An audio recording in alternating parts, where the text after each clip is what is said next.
Hello and welcome to Instant Transmission, a podcast where we discuss everything Dragon Ball and why it totally matters to have future Trunks in the DBZ movies. Tonight, we're going deeper than Frieza's balls into Planet Namek as we begin our coverage of the DBZ movie release, Dragon Ball Z Broly, the legendary Super Saiyan. I'm your host, Dayton, and once again, I'm joined by my co-host, Todd. Hi. Tonight's episode will once again be more of our thoughts and opinions covering the 1993 movie release, the original Broly movie. This film was the 8th Dragon Ball Z movie released, and it was released in the United States in August of 2003 and eventually on Blu-ray in 2007, which is wild because Blu-ray doesn't even feel that old to me. With all that covered, was there anything you wanted to add before we got things started, Todd? No, let's get into Frieza's balls. Hell yeah. All right. Well, the movie begins with the South Galaxy being shattered by a Super Saiyan, according to narrator man. And King Kai notices this and ominously points out that we're next. And honestly, I'm kind of fine with this. Like, they're giving me a hook right off the bat.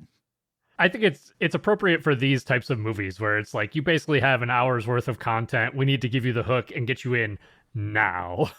And I will say this is the most economic part of this movie because the rest of it does not follow this trend. That's 100% true. I mean, we basically get into like Goku and Chi-Chi are trying to get Gohan into school. They're going in for an application, so we get some stuff with them. We get some stuff with a lot of the rest of the Z fighters and crew are at a picnic doing karaoke. I don't know without music, by the way, which is just cruel. Like, they set Krillin up for failure on that one. That's a fair point. He is singing like trash, but he has no music to go to, so it's not his fault. And I mean, I don't know. I don't mind some real life stuff, but once again, it's just kind of them doing nothing in their downtime. It's whatever. But all this is pretty quickly interrupted when a spaceship touches down at their picnic, and everyone seems to just kind of not notice it, and which is weird. But like hundreds of people come pouring out of the spaceship, and they all kneel before Prince Vegeta, saying they finally found him. And the new main character of this story, or one of the main characters of the story, introduces himself as Paragus. Yes, we find quickly that Paragus is a Saiyan, and he has a new planet Vegeta for which he wants Vegeta to come rule as its king. But first, he has to defeat the legendary Super Saiyan. Yeah, and I think it's kind of funny here because future Trunks shows up and protests, leaving with this mysterious group. But of course, Vegeta wants to go be king, so he basically just ignores everything Trunks says and goes along for the ride. I mean, this feels appropriate for Vegeta. I think he's still not really that good of a guy, right? Like, he's like, yeah, I want to be king, and I love Saiyans.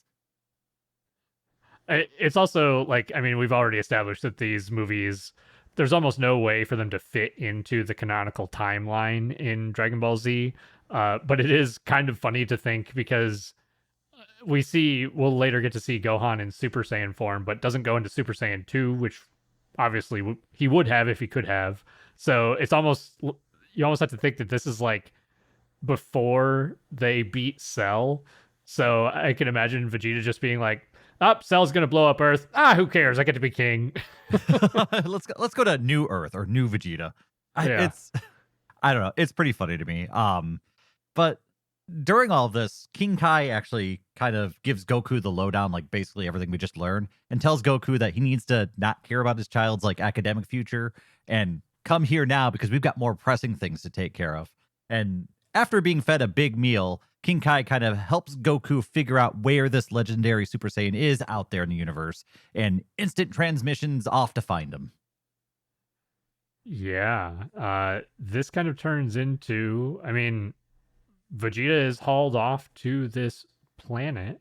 And we don't get a good, I mean, we kind of get a view of this planet, and it's like, oh, there's, this like throne room, and we don't really see any other Saiyans, which, I mean, we know that most of them have been wiped out, right? Even Paragus being here is kind of an oddity.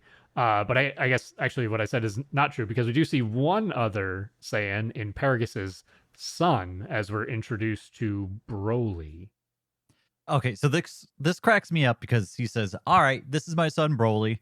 Broly, not very sociable, like right off the get, doesn't really say much. But some crew members come running in saying, "Hey, that legendary Super Saiyan is nearby. You need to go deal with them." And Vegeta says, "Absolutely," and points past Trunks and says, "Broly, you're coming with me," which just had me dying. This happens all the time where Vegeta like prefers other Saiyans other than his own kin. It cracks me the hell up every time it happens.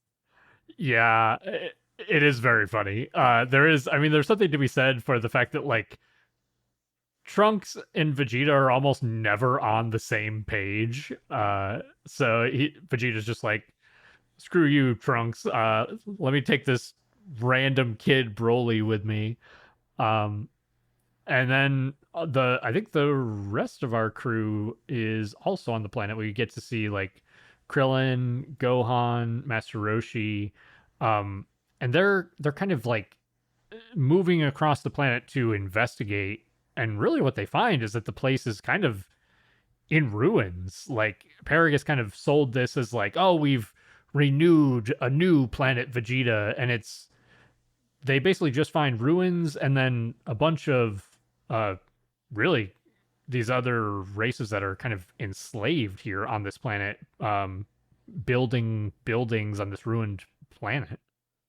Yeah, there's something not right. Like things aren't exactly the way that Paragus had pitched it.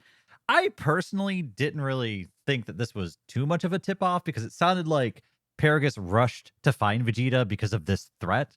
So it kind of makes sense to me that not everything was finished, right? Like the South Galaxy is being destroyed, the new planet Vegeta is going to be blown up before they get a chance to really get things rolling. So for me, that wasn't that big of a deal. So that wouldn't immediately raise alarm bells. But our heroes obviously don't care much for this subjugation of this alien race and immediately start scaring off the guards. I thought there was going to be a fight, but there's not really. They just kind of scare off the guards. And then Paragus arrives and, oh, I'm sorry, Goku instant transmissions into the middle of the scene. And then Paragus arrives and they all go back for dinner. It's a very cut together scene. Like this, it kind of happens rapid fire. I don't know what else to really point out here. Yeah, it's a little bit, I don't know. It almost doesn't feel like the problem has been resolved, like because they, like you said, they kind of scared off the guards, but it's like, okay, well these alien guys who are building stuff are still here. Like it's not like they just have a good lifestyle now, but whatever. Yeah, I thought it was gonna be something like, "Hey, you need to stop subjugating these people," and then maybe they're freed or something. And then, but no, there's no conversation. It's just, "You boys hungry?" Like, and then they all go off for chicken nuggets. Like, yeah, all the people are still enslaved. Everything's still going on the way it was. Yeah, but Goku can never turn down a good meal, and they do get fed a pretty hearty meal.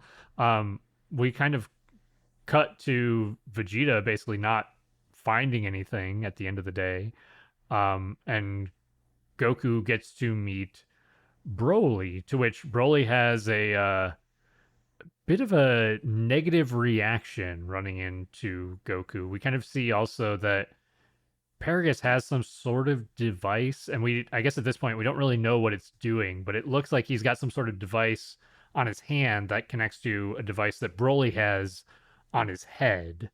And this doesn't really, we don't really get any context for why Broly is upset with Goku in this moment. Yeah, we don't get that context. We do get a weird scene of Paragus in a cave cackling about how a comet's coming to destroy them all. That's pretty interesting. And then we also get a scene of Paragus visiting this, I don't know, octopus scientist. And we get this explanation. We get the whole backstory dump here, right? We are explained that Broly was far more powerful and violent than most other Saiyans of his age. And so Paragus had a scientist craft a device that he could use to control his son, since his son would kind of spiral out of control and like destroy everything around him. That's at least the vibe I kind of got from the story. We also learned that Broly and Goku were born like on the same day, and they napped next to each other. And Goku tried a lot, and Broly did not like crying babies as a baby. Yes. Well, let's talk about this more as we get further in, but this is interesting. I guess we do kind of get the story of the device that Paragus was using on Broly here is basically to control him, to suppress his immense power. Um, and this also then kind of like cuts back to, I guess, present day from the flashback to Broly just breaking into the room where Goku is sleeping and attacking Goku. Hell yeah, cue the American Rock at this point because we're getting things going. They end up like taking the fight outside the room and instantly like blows through the wall. And the two exchange a few blows before Paragus arrives on scene and uses his control device to calm down his son. And the fight's over. But Goku did confirm that this is the legendary Super Saiyan that he was sensing. Yes, he's basically got like the same key, same energy signal and everything. So Goku's on to at least a little bit of what's going on at this point. Cut to the next morning where And real quick, just to interrupt you for a second, I feel like we're going through plot points pretty quickly, but that's the way the movie goes. It's just kind of one plot point to the next plot point to the next plot point. They don't really dive into any of these details super deeply. And so everything at face value kind of makes sense because they set it up to make sense. It's why does Paragus have the control device? Well, it's because Broly would spiral out of control. It's like, all right, it would be cool to have maybe a little bit more depth to that. Was there a history of something like this happening? And that's why he was able to find us. I have so many questions about how deep some of these rabbit holes go. And I feel like rather than making the story, a mile wide and an inch deep, they could have trimmed some of that out and explored some of these ideas a little further. So I feel like I have a lot of questions about this stuff, but it's nothing that ever really gets answered. So I kind of just have to be like, all right, well, I guess Broly is immensely powerful, capable of wiping out galaxies, but this little crown thing he's wearing can control him. And I believe that. It's interesting. Yeah, I think especially once we get closer to the tail end here, we'll talk about some of these beats because some of them are, well, it's a bit of a hodgepodge of ideas. But we basically cut to the next morning and we see Goku kind of like it confronts Paragus a little bit about like, hey, what's going on here? We start to get like these pieces start to fall together because the enslaved aliens too show up and they're like, that guy, pointing to Broly, that's the guy who blew up our planet and our solar system. And so Goku already is like, hey, your son is the legendary Super Saiyan, isn't he? And Paragus is like, yes, the jig is up, as he twirls his evil mustache. Oh man, yeah, he basically just comes clean about everything, including stuff that they weren't even suspecting, right? So he explains about how in a few hours a comet's going to come and wipe them all out, and that all this is like a revenge plot sort of thing. And we also get, actually, I want to point out right here in this moment, they're playing really cool like synth sci-fi music with heavy beats while all this is going on. The music is way too cool for the scene that's happening. But I do want to point out that like this is one of those times where I'm like, yeah, the music is like kind of rocking right now. Like I want to steal this for like some ambiance.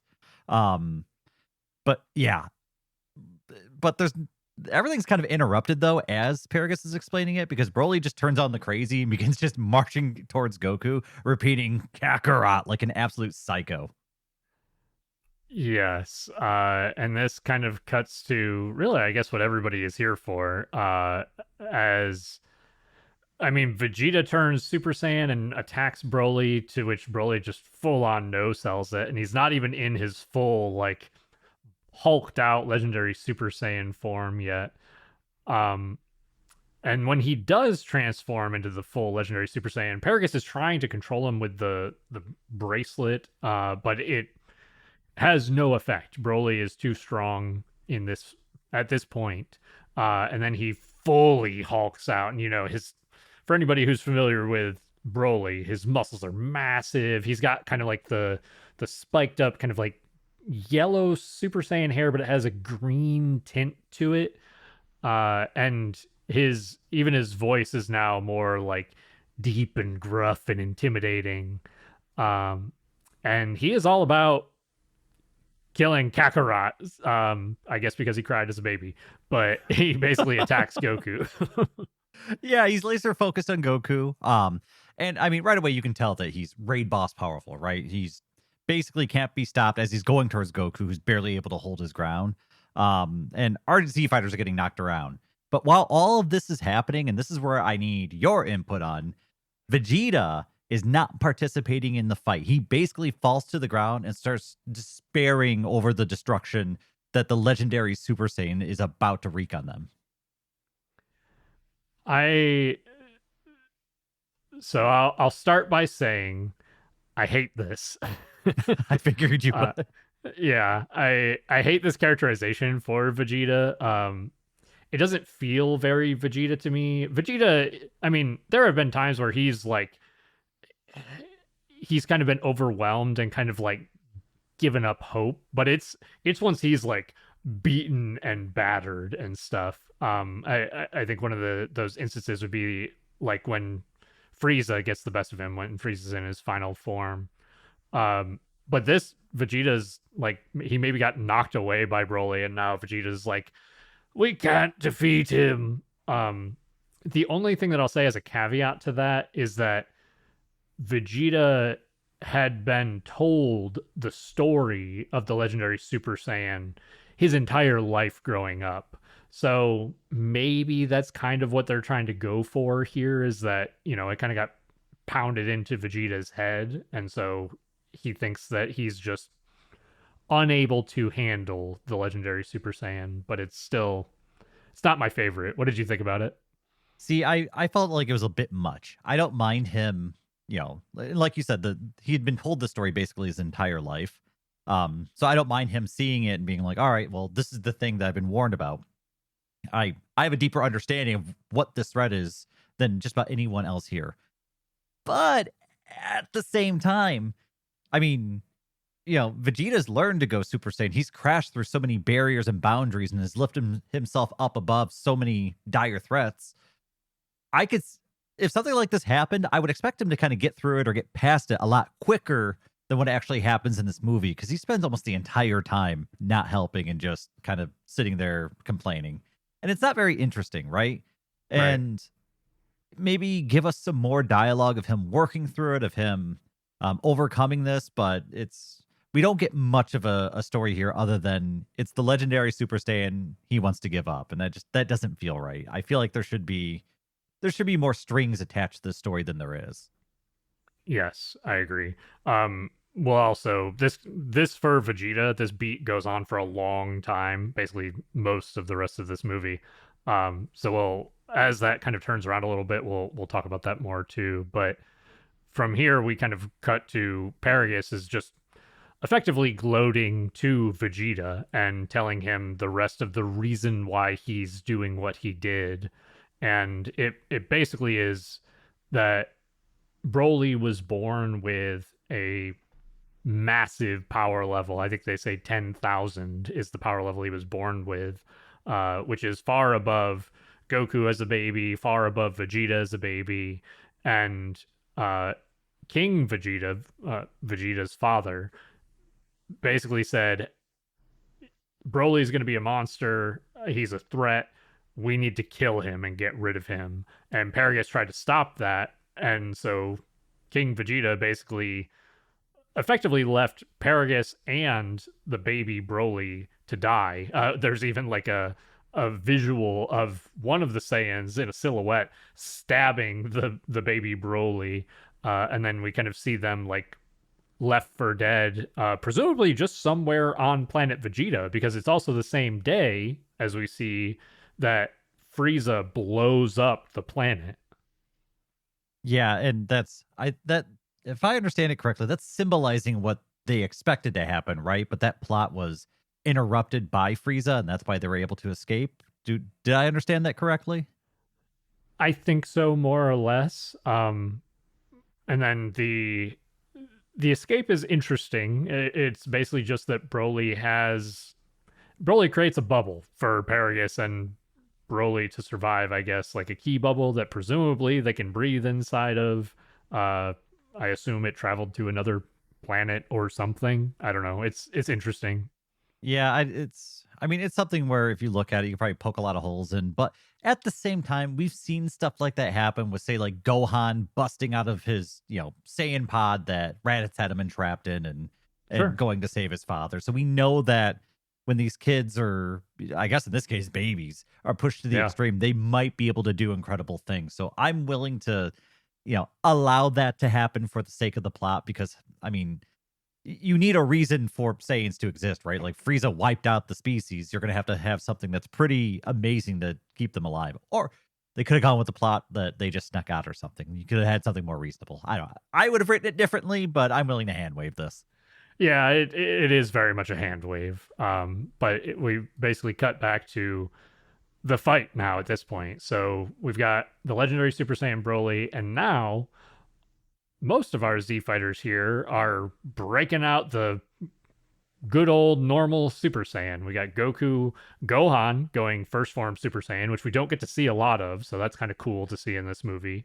And then Future Trunks going Super Saiyan, and even uh, it's kind of just a funny visual of Future Trunks going Super Saiyan, and his jacket is just like shredded by his power. Okay, so I do like that we didn't beat around the bush in this one, right? Like we're going Super Yeah. Saiyan. We're going to skip the whole normal form fighting because we all know nothing's going to happen here. But I do have to shellac them a little bit because they fight for like a second and then they stop because Roshi and Krillin arrive on scene with like an avalanche of unpaid labor on top of them. Um, and Broly looks at them and says, well, if you guys are so worried about your planet, how about I blow it up?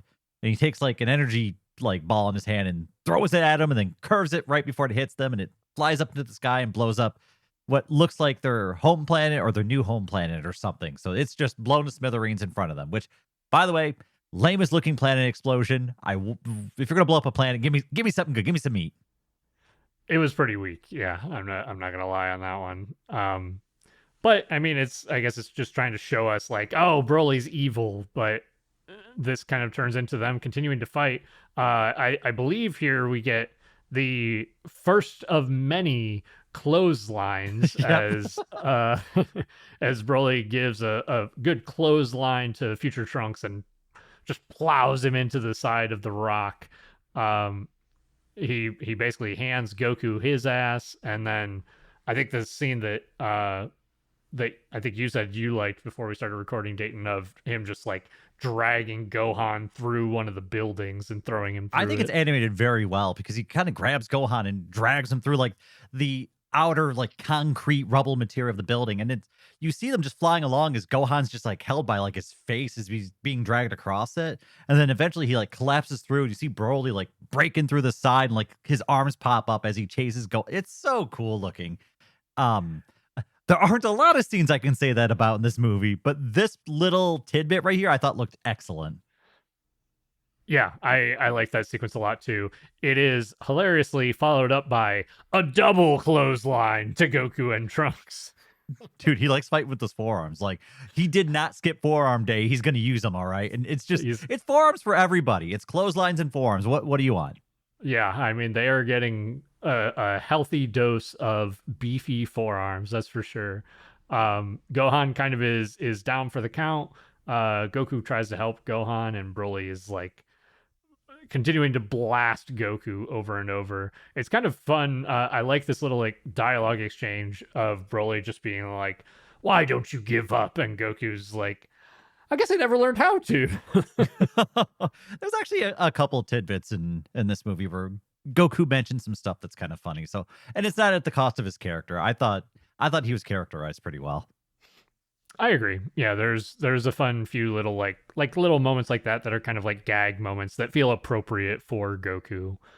Um, and then Broly does his I don't even know what to call this. He gets real mad, starts yelling. There's a green key around him, and just starts shooting out key balls from this aura around him, just kind of destroying the planet effectively. Yeah, it's this green energy ball carpet bombing of the planet. And afterwards, he locks in and prepares to obliterate Gohan with one of these key blasts. But Gohan is saved. Um, Hmm. would you? I'll give you three guesses. Who saved Gohan? Oolong. No. Krillin. It was Piccolo. Everyone knows it was Ah, Piccolo. All right. So our green friend is on this other planet on the other side of the universe. And okay, this is the explanation.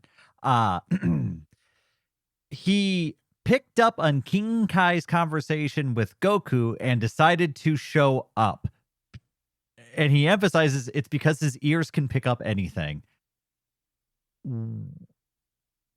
What is going on here? Like, I think we've had scenes kind of like this where like Kame picked up on a conversation between King Kai and Goku when they were talking about, I believe, making their plan on planet Namek or something like that. I'm trying to remember when they were like grand scheming, but they were also all like aware of the conversation and kind of tuned into it. So this is weird. I don't understand this conversation. I think it's more, and I agree with what you're saying here. I think to me the thing that bothers me about it is probably what bothers you about it too. In that, while like Kami has kind of done this before, but it felt more like almost like they're having a conversation over like radio waves, like a telepathic sort of conversation that got like dialed in on. It never felt to me like Kami could use his physical ears to hear what was going on a planet, who knows, thousands of miles or light years away or whatever. Yeah, because keep in mind, the actual conversation about what was going on happened between Goku and King Kai while they're on the planet together. There wasn't over the airwaves. It wasn't telepathically. Or King Kai just said, "Hey, come to my planet. There's an emergency." Oh, you're right. So he couldn't have even done the thing that Kami did because it was a physical in-person conversation. Yeah, like it was, here's a bunch of food. Here's what's happening. They didn't have this conversation over the airwaves. They had this conversation in person. The only thing they did over the airwaves was King Kai saying, "There's an emergency. The Earth's in danger," sort of thing. So I don't know how Piccolo picked up on the rest of it. Yes. Well, I mean, he says that he could hear it, which I don't know. I don't like that. That to me sounds ridiculous. I actually do like Piccolo in the Trunks arc, when Trunks comes and gives Goku the heart virus medicine. The fact that Piccolo could pick up the private conversation between Goku and Trunks that is like, I don't know, maybe 100 yards away. Sure, I'm totally on board for that. But for him to say that, I think he even says, "I can hear anything across the universe," or something like that, is ridiculous. Yeah, it's kind of insane. There's a little bit too much suspense of disbelief on this one where it's just like, all right. And then on top of that, even if you do overhear it, like you don't know, like Goku sensed the galaxy and then teleported there. Right. Vegeta and gang were brought there by like aliens that knew how to get to where they were going. How did Piccolo know where to go? Like, it's just, there's like 1,000 questions I have with this where like there didn't need to be. Piccolo could just, rode along with everybody else and there would have been no questions, but they had to try and have that reveal, right? They didn't want you to know that Piccolo was there because he shouldn't have been. That's why. Their explanation was bad. He shouldn't have been there. And I know that there's a lot of hand waviness that goes with Dragon Ball, but this one was kind of a lot. This one's real bad. Not only how did he know how to get there, but how did he get there? Like, he would have had to have had a spaceship. He did have a spaceship because they reference, I think his spaceship is the one that we see in a little bit here, like really soon. We see Master Roshi and Krillin and Oolong and those guys are on that spaceship. Oh, you're right. Good point. So at least they do cover that part. Yeah, but I mean, it's like, really? Like, okay, like I want Piccolo there too, but can we put a little effort into making the logistics make sense here? But I don't know. I don't think they, for as much time that they've been spending on plot, there sure seems to be a lot of plot holes. I mean, to say nothing of the fact that we're making jokes about Piccolo saving Gohan. Has it happened in every single movie? It's very close to happening in every single movie. It might have. I mean, well, shoot, the last one or the one before where he's just like living under the ice and pops out and saves Gohan. Like, what the hell is going on here? I like there's a part I wonder, I don't think that they planned to do it this way. Like I don't think this was supposed to be like an ongoing gag. I don't think it's supposed to be funny, but it gets to a point where it's almost so over the top that it is just like to the point of being comical at this point. If it's supposed to be funny, then maybe I should be laughing at because it is kind of funny. Like it really Yeah. is. But if it's supposed to be serious, man, you might want to take another crack at that one. Yeah. But we kind of move on from that. Piccolo, I think, immediately gets schooled by Broly. Um, he does, however, go over to have a conversation with our crybaby boy Vegeta. I also had to laugh about that where he like fought for 3 seconds. He was like, actually, I'll just go talk with Vegeta. Fighting you seems like a lot of work that I'm not going to be winning at. So let's go talk to Vegeta. It is very brief. It's very funny. But he does start to talk some sense into Vegeta, or well, he tries to, and Vegeta's basically like, "No, we can't win." Again, don't like that for Vegeta here. Um, well, we'll talk about that more here in a second too. But uh, there is a cool sequence here that I liked personally, where Goku shoots off a Kamehameha at Broly as Broly's like walking at him down an alleyway. And Broly full on like you see smoke from the Kamehameha blasting Broly, and then Broly is like completely unfazed, like no sells it point blank. It's just one of the cool visuals I think in the combat in this one. Yeah, I agree. I mean, even just before that, I think Goku's walking through like a series of blasts that are hitting him. Like he's got his arms up, like he's guarding against them. It's animated pretty well. I mean, I'm going to say the fighting feels really weak, but there are some cool shots and some cool scenes that do come across pretty well. So there's really the fighting here. It's a lot of implied fighting. It's we're going to square off and like one punch is going to be thrown and then we're going to flip away. It's a lot of stuff like that. Which speaking of that, after the Kamehameha, we flip over to Vegeta, who finally decides to get involved at this point, which is like, finally, thank God. We've been waiting for this the entire goddamn movie because this feels like this should be your movie. It really does, yes. And Vegeta goes Super Saiyan and he kind of has, his cocky grin on his face and he's like, I'm gonna whoop that legendary Super Saiyan ass. And immediately gets his ass handed to him. Yeah, the first punch he throws just misses, and then he does like this. I mean, kind of cool. He like spins back and delivers like this kick down in Broly's shoulder that Broly just no sells it basically or shrugs it off. And Vegeta kind of like hops back and fires an energy blast to kind of create some distance that Broly just walks through. Trump's head.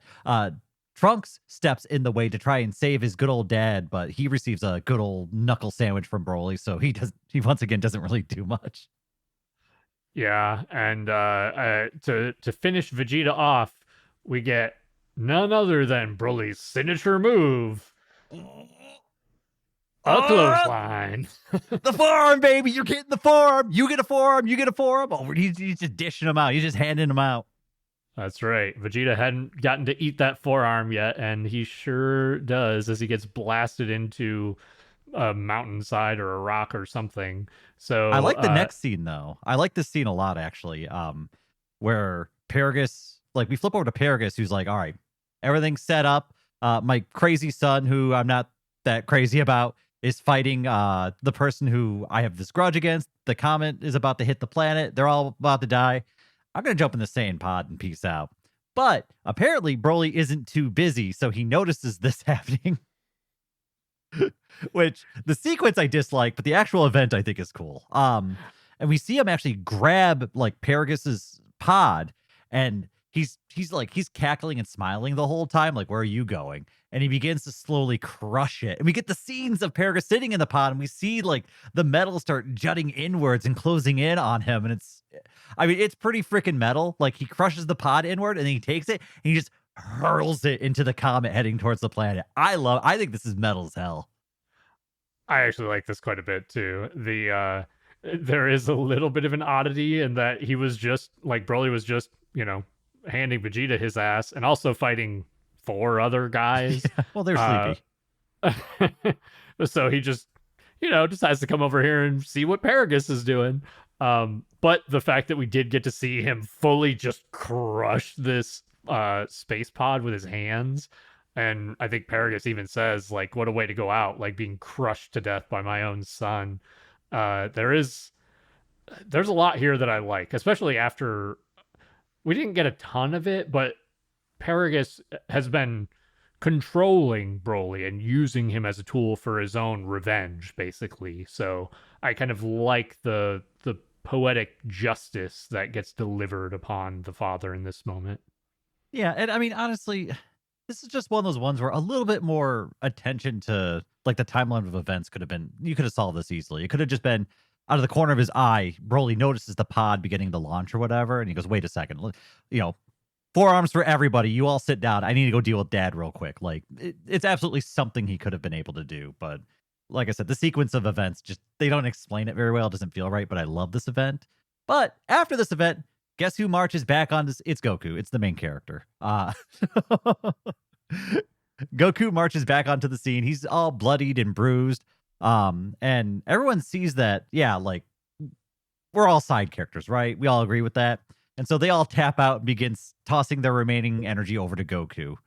And Goku charges into Broly, once again colliding midair, where Goku once again plummets hard down into the earth from a shockwave of Broly's green energy.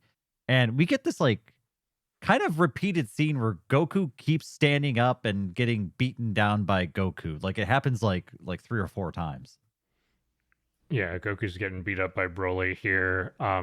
He even asks the other Z fighters to like, give me your energy so I can beat this guy. Piccolo does so, Gohan does, Trunks does. Vegeta, however, refuses to do so, and I think he even has some dialogue about why would the Prince of Saiyans give his energy to a lower class warrior? Why would a character who hasn't done anything this movie give up his chance of doing anything this movie? We'll talk about that by the end here. There is a part of me that likes this whole conflict of Vegeta being like, "No, I'm a higher class warrior. Like, I'm not giving a low class warrior my energy." There is something. Did Vegeta give Goku his energy in the Android 13 movie? I can't remember if he did or not, but either way, the conflict is fine. Vegeta eventually relents, though, and gives his energy to Goku. Yeah, it's fine. And I agree with you that the internal struggle that Vegeta's happening does feel uncharacter for him. But I feel like I never really got a satisfying fight with any of the side characters. They all basically just got one hit and downed over and over again. And so to see them like have to tap out and give Goku the center stage when they never had any limelight feels a little weak to me. But I mean, whatever. The side characters not being treated well is very Dragon Ball, so it's not surprising. But yeah, things.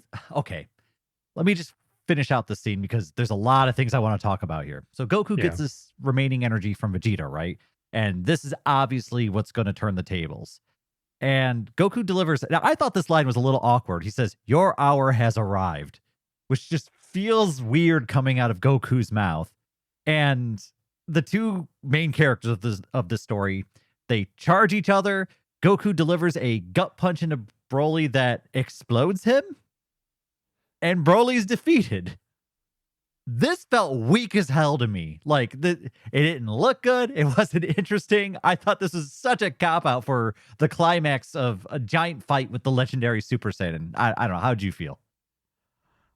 I very much agree with you. The only thing that I'm going to add on to this is that what I think a lot of the fan base has expressed about this ending is that the reason that Goku's punch actually beats Broly in this moment is because it's the same place that Broly got stabbed as a baby. So it's like his Achilles heel.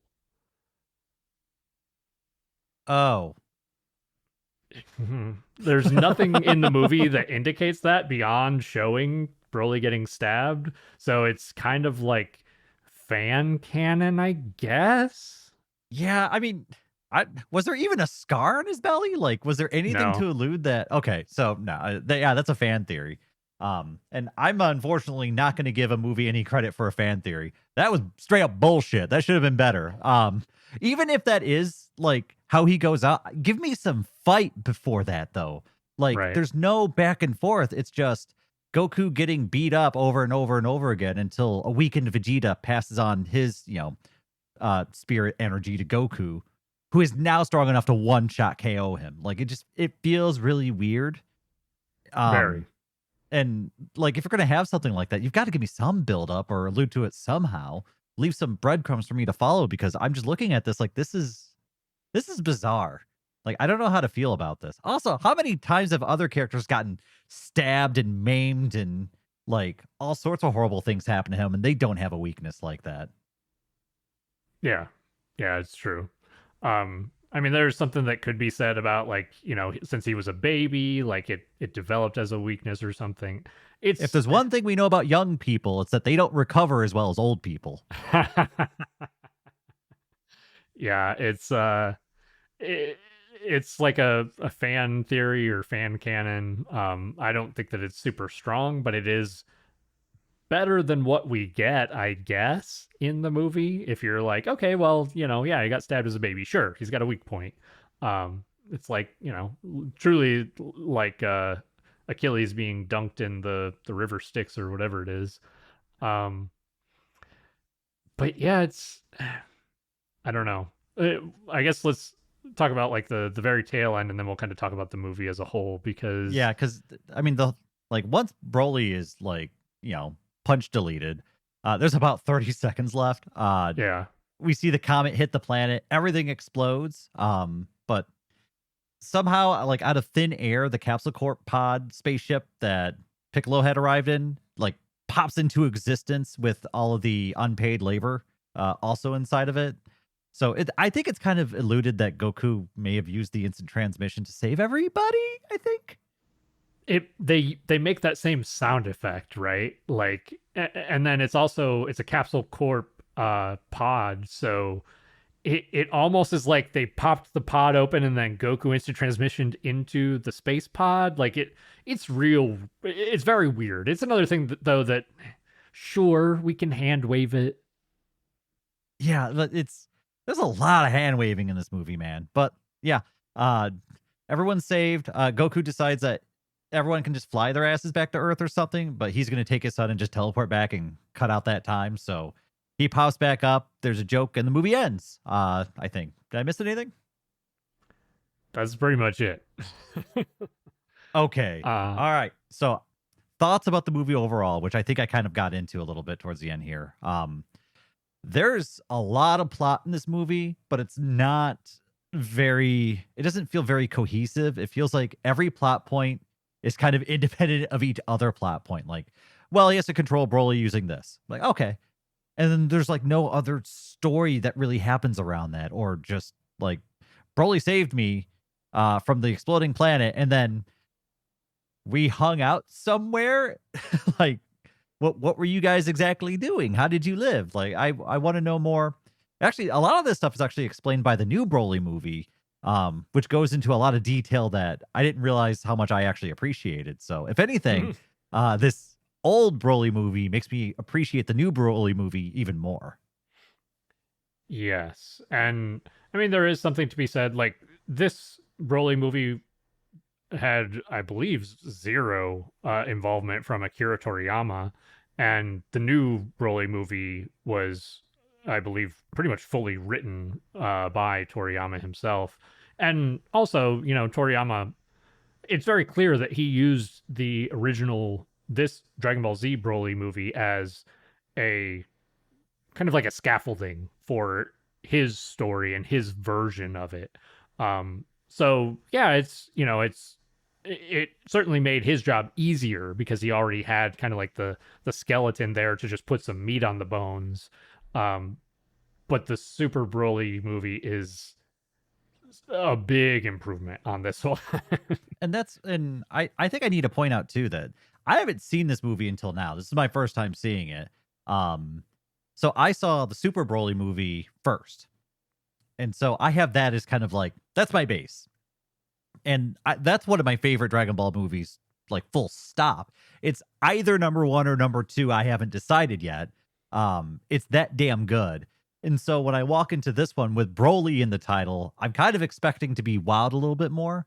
But really, it does fall in line with the other Z movies, like the original Z movies that we've watched. But I feel like it's lacking a little bit. And I feel like the plot is a little weak, but the plot's a little weak in all of them. Yeah. But there's something about Broly that isn't even for me anyway. He's not that interesting in this. He doesn't really have any unique techniques that I can really put a finger on. His fighting style is just all forearms all the time, which is hilarious, by the way. I think it's funny, but it's not the Yeah. most interesting to watch.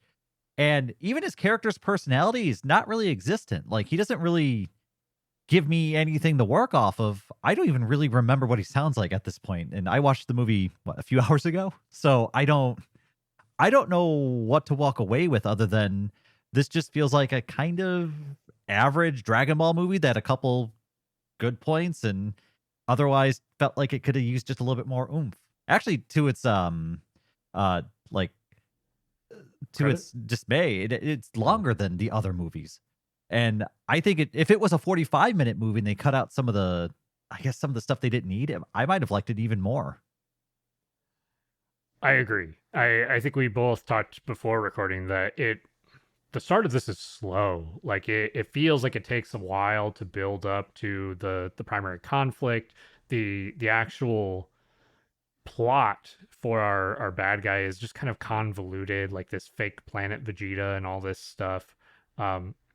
I think part of it, I don't think we went super deep into detail, but part of it was that Paragus really wanted to take over the planet Earth and turn that into a new Vegeta. And so he didn't want to fight on planet Earth because he didn't want to damage it. So that's why he got our Z fighters kind of off the planet, which sure, it kind of makes sense. And then he's got the comet that's going to come and kill them or whatever. It just feels like too many kind of like convoluted layers, I guess. I almost would have liked it better if the comet weren't a thing. But I guess the comet creates the conflict of like Paragus is leaving Broly to die too. So I don't know. There's almost like there's too much detail that isn't thought about as much as it should have been, right?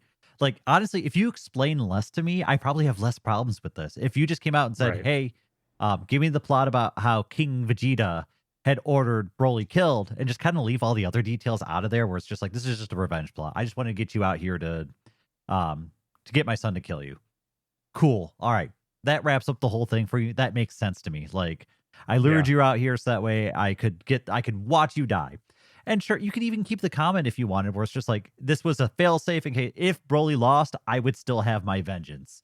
I'm fine with that too. Like that works. But there's all these little story beats that don't weave together very well, and if anything, they raise more questions. And honestly, I'm a Dragon Ball fan, so like you don't need that too many compelling reasons for characters to fight. You could just be like, hey, he wants to fight him. That would have been good enough for me. I kind of even wonder if it would have been better if they kept the fake planet Vegeta plot line, but then as soon as they got to the planet, they're like, I lured you here so I could murder you, instead of trying to like put on this lengthy ruse that feels like it just it feels like just a waste of our time, honestly. Okay, so did they say this or am I just reading into this? It was the ruse there to just buy time for the comet to hit. Oh, that I think you're right about that. So technically that's true, but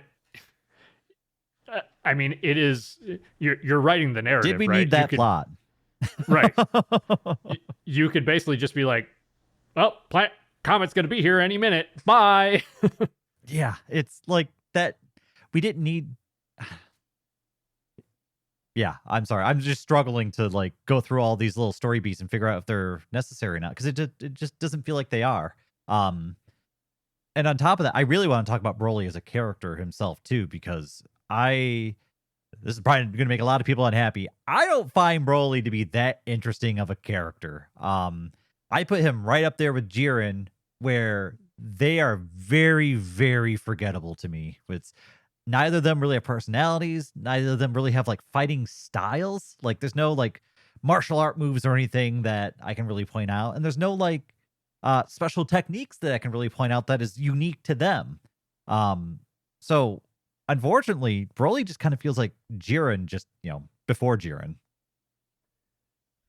And like you said, I think this is gonna upset some of the fan base, but I agree with you 100%. I don't like this version of Broly. I think he's boring. He doesn't have. I mean, he shoots ki blasts out of his chest, and then he shoots ki blasts from like an aura, and then he clotheslines people. Those are like his signature moves. Um, his as a character, he's not interesting. Like he wants to kill Goku because he cried as a kid. Like I don't sure that feels like a very silly motivation. Um, There's also the idea of just the legendary Super Saiyan in general, right? Like what does this do to like say Goku's journey and like why do we need this other legendary Super Saiyan? Is this necessary to exist? And should there be a link between this old style of legendary Super Saiyan to the new one? Like should there be threads between them? Is the new Super Saiyan even Super Saiyan at all, or is it just some technique they've come up with? I have a lot of questions. I don't know how all this links together. that's a great point too, because in throughout basically all of the Frieza arc, we're kind of led to believe that Goku becoming Super Saiyan against Frieza is fulfilling the legend of the legendary Super Saiyan. And this kind of like spits in the face of that, which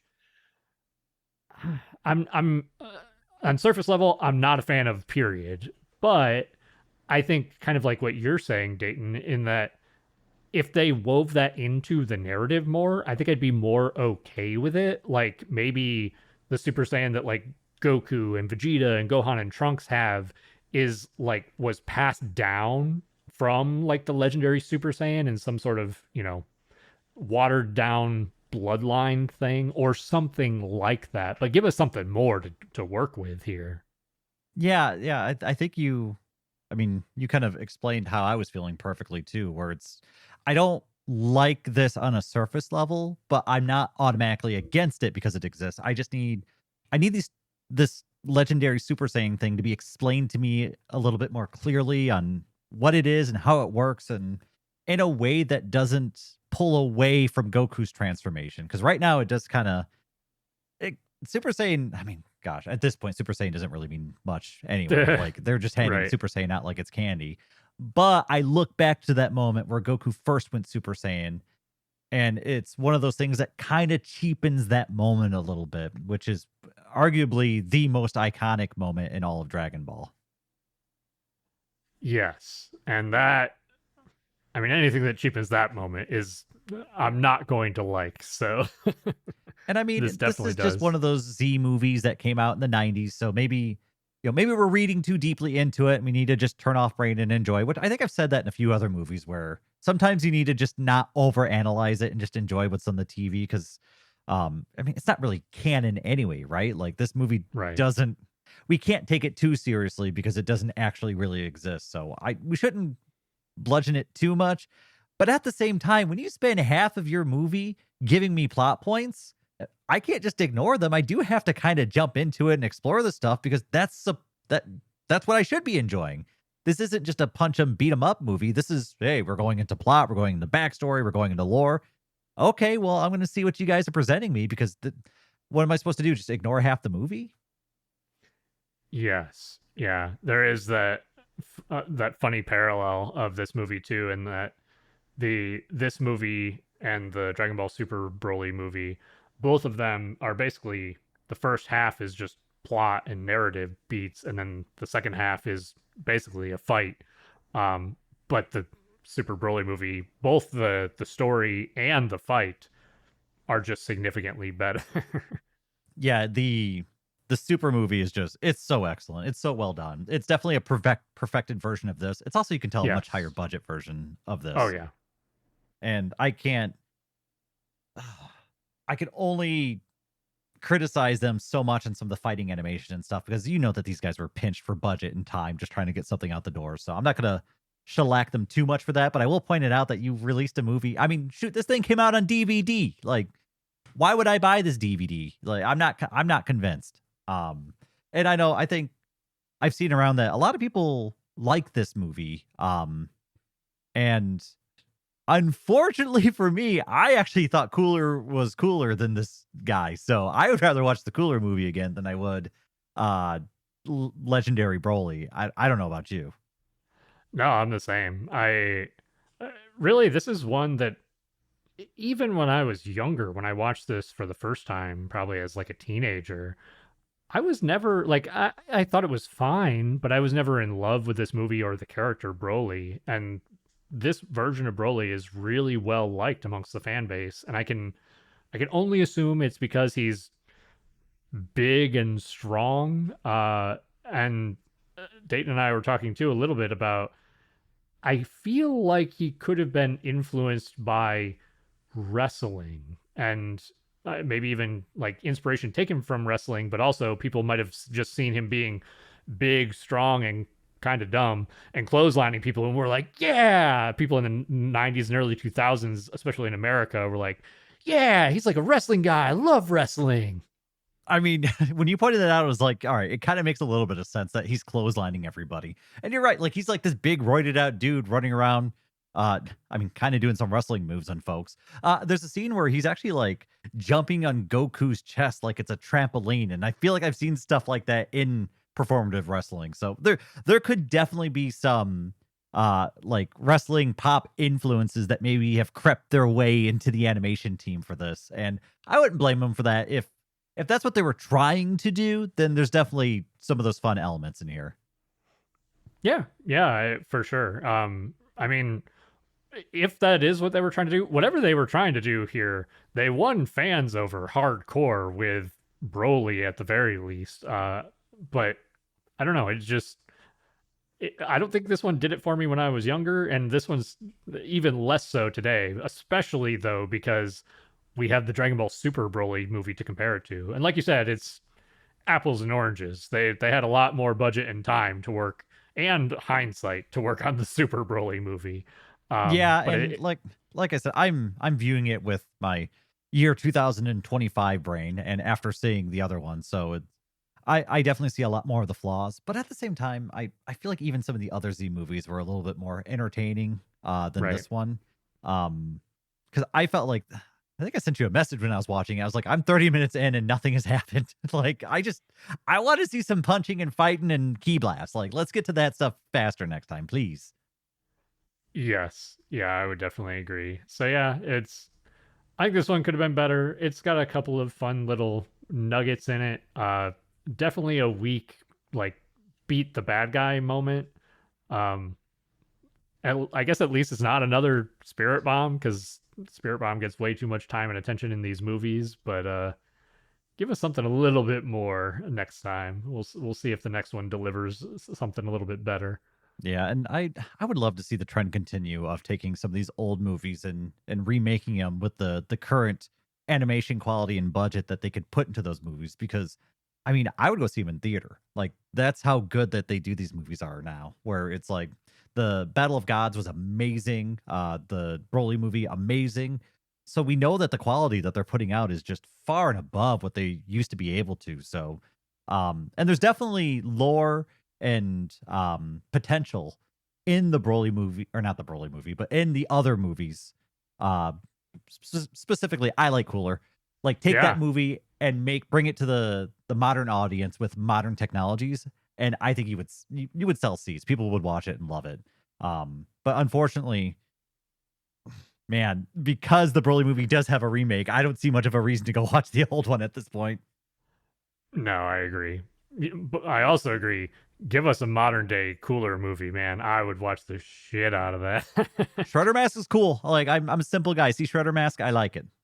I've as a kid who grew up in the '90s, I'm all about the Shredder mask. So, Well, I think but that's about all I got on the movie. Was there anything else you had? no, I think that's about all I got. So I think that's going to be it for this episode of Instant Transmission, where we discuss everything Dragon Ball. This has been your host, Todd. And Dayton. Don't forget, we're on Patreon and Discord. If you want to make our power maximum, you can find us at patreon.com/ITDBpodcast. The Discord link will be in the episode description, but you can also find it and all of our other links at linktree/ITDBpodcast. Thank you all so much for your support. Be sure to join us next time as we get a few things off our chest as we cover our top 3 gripes about Dragon Ball. Yeah, I love bitching. Dayton and I are massive fans of the franchise, and just like any proper fan, we have strong opinions when Dragon Ball does something that we don't agree with. Will Goku giving the bad guys senzu beans make the list? Do we want to battle it out over power levels? Or does Piccolo need more screen time to show off his dad skills? Find out next time. And to all our fellow Dragon Ball fans, stay safe out there, and remember to keep rocking the dragon.